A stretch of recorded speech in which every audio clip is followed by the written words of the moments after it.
ગણા થરાદી મેમણ જમાતની કારોબારી અને જનરલ મીટિંગનું આયોજન વિરમગામ મદરસા જામિયતુલ ઈમાન ખાતે યોજવામાં આવી, જેની શરૂઆત કલામે પાકની તિલાવતથી શરૂઆત થઈ અને જોહરની નમાજ બાદ અધ્યક્ષ હાજી મુસ્તુફાબાપુની અધ્યક્ષતામાં પ્રમુખ હાજી શબ્બીરભાઈ દિયોદરવાળા, સેક્રેટરી શબ્બીરભાઈ હારીજવાળા દ્વારા મીટિંગની કાર્યવાહી શરૂ કરવામાં આવેલ અને ગત કારોબારીથી આજ સુધીનો હિસાબ કારોબારી સમક્ષ રજૂ કરવામાં આવ્યો.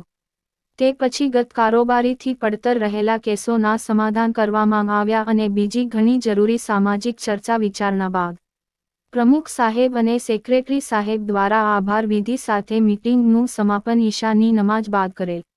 3 વર્ષનો આવક-જાવકનો હિસાબ સેક્રેટરી શબ્બીરભાઈ હારીજવાળાએ જનરલ મીટિંગમાં રજૂ કરેલ. ત્યારબાદ હાજર હોદ્દેદારો અને મુફ્તી સાહેબોની હાજરીમાં જરૂરી સૂચનોને વંચાણ માંગ લીધેલ અને તેના ઉપર ચર્ચા વિચારણા થયેલ, જેમાં સમાજને અત્યારે શિક્ષણ મુદ્દે બહુ સખ્ત જરૂરત હોય એવું ધ્યાને લીધેલ અને આ મુદ્દા ઉપર ગંભીર થઈને સમાજે ભંડોળ એકઠું કરવા માટે હાજર રહેલા સમાજના લોકો સમક્ષ રજૂઆત કરી અને ત્યાં હાજર સમાજના સખી લોકોએ દિલ ખોલીને સમાજને મદદ કરેલ અને અંદાજિત 1 કરોડ જેટલી રકમ અને 10 વીઘા જમીન લખાવેલ, જે બહુ જ સુંદર અને સરાહનીય અને એક ઉદાહરણરૂપ કામ થયેલ. પ્રમુખ સ્થાનેથી સમાજમાં ચાલી રહેલા કુરિવાજોને છોડીને સાદગી લાવવા ઉપર ભાર મૂકવામાં આવેલ. ત્યારબાદ મશવરાથી નક્કી થયેલ કાર્યકારી અધ્યક્ષ ઇકબાલભાઈ સરિયદવાળાની અધ્યક્ષતામાં પ્રમુખની પસંદગી આપણી સમાજની 98 વર્ષની પરંપરા મુજબ સિલેક્શનથી કરવામાં આવેલ અને હાજર સમાજના તમામ વડીલોના મશવરાથી કરવામાં આવેલ અને સમાજમાં એકતાની મિસાલ કાયમ કરી.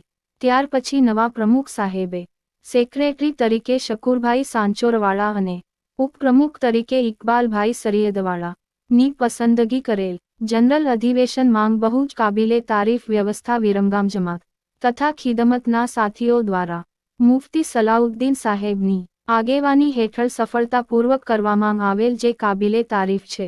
જેમાં આવનાર મહેમાનોને કોઈ પણ જાતની અગવડ ના પડે એનું પૂરેપૂરું ઇખલાસની સાથે ધ્યાન રાખવામાં આવેલ. મદરસામાં રજાઓ હોવા છતાં ત્યાં પડતા માસૂમ તલબાઓ દ્વારા બહુ જ સુંદર ખિદમત જોવા મળેલ. ત્યારબાદ આભાર વિધિ અને આગામી 3 વર્ષના સહકારની અપેક્ષા સાથે દુઆ કરવામાં આવેલ અને મીટિંગને સુખદ સમાપન કરવામાં આવેલ.